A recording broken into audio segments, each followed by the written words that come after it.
All right, what's going on, guys? Dr. Stone, episode 11, Clear World. Let's do it!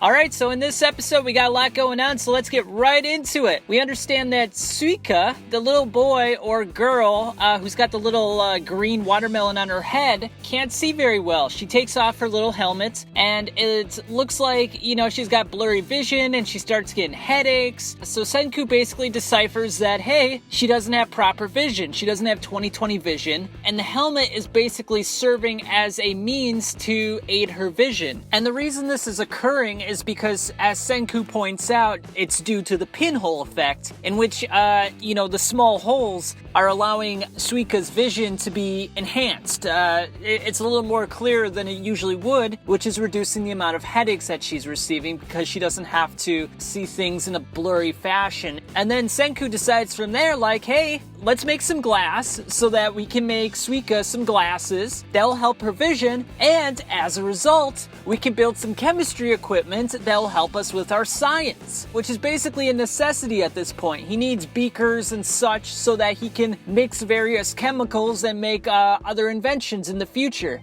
So that's what we do in this episode. He makes the glasses for Suika, and then they start blowing some glass. Him and Chrome start doing it at first, but they can't really get the process done right. All of their beakers are just kind of misshapen, don't look correct, and aren't really usable, so it's kind of pointless. But Chrome mentions, hey, there's this old man from the village, maybe he can help us. So they bring this little old guy, he's like inside a basket, or he's all wrapped up like a Christmas present. It's kind of weird, but then as he sees him blowing the glass, he's like, you're doing it all wrong, fuck! And then he breaks out of it like the Hulk, and it turns out this guy lifts. He doesn't miss leg day or arm day. This guy's freaking ripped like hell. So then he starts blowing the glass. He does it in a more methodical, precise fashion, and they're able to get all the science equipment that Senku needs for his laboratory. And then we get the nice little mission accomplished, science laboratory acquired, just like we're playing a Pokemon game and we acquire a Squirtle, or some kind of isekai where we just kind of, slowly build our way to becoming this all-powerful being. But instead of getting magical powers, Senku's building everything through science. So I guess it's a little different in that regard, but still, it feels very formulaic. We're on episode 11, and we've kind of almost disregarded the fact that the green flash happened in episode 1 and turned everyone into stone structures.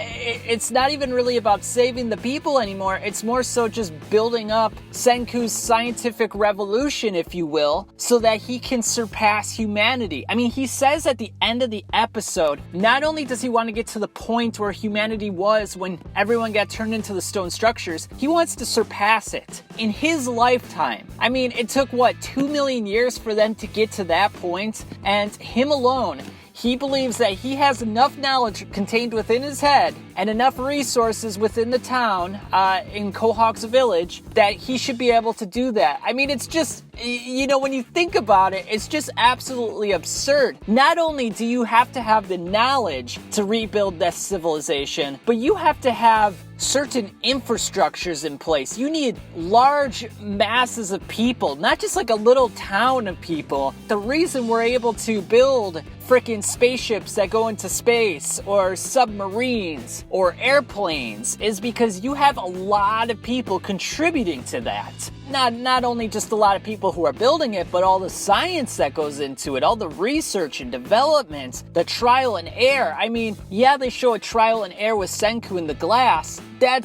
Glass is somewhat understandable. I can wrap my head around that. I could say, okay, I could kind of see that in a stone world, but how the hell is he going to, the antibiotic thing is still absolutely absurd. I don't know how in a stone world you can make an antibiotic. And to have the whole process memorized, ingrained in his memory, along with everything else, like the foxtail millet ramen, the glass making, the iron rod making, it's so absurd. Again, the jokes were very banal in this episode. I didn't really find anything too funny. I think the problem with the jokes is that they're not self-deprecating in any sort of fashion. I think they take themselves a little too seriously with the jokes. They're actually like trying to make it look cool and awesome, and it's everything but. Oh yeah, right before the episode ends, Jinro and Kinro are battling with one another. They're still preparing for that battle with Magma, and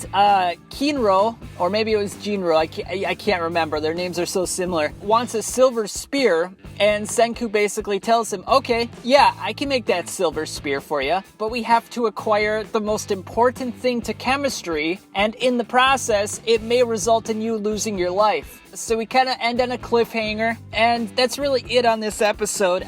Not much improvements in terms of the quality. I will say this, however, if any of you know Graham Hancock, if you don't, read one of his books, Fingerprints of the Gods. He's also on the JRE podcast, the Joe Rogan Experience podcast. He's done a couple talks on there as well. And it's kind of interesting because he believes that between 11,600 to like 12,700 years ago, that there was some sort of cataclysmic event on the Earth in which possibly an asteroid hit the Earth and wiped out a large majority of the population and basically restructured civilization as we know it, basically start us all over again. And his theory is that maybe there were some people who survived from that civilization that carried on that knowledge and in turn were helping hunter-gatherers enhance their society and accelerate the process to getting more enlightened and more technologically savvy. So this episode, I kind of got that vibe, especially with the town and Senku, that maybe Senku's kind of like that representation of a lost civilization. I mean, I guess he is really. And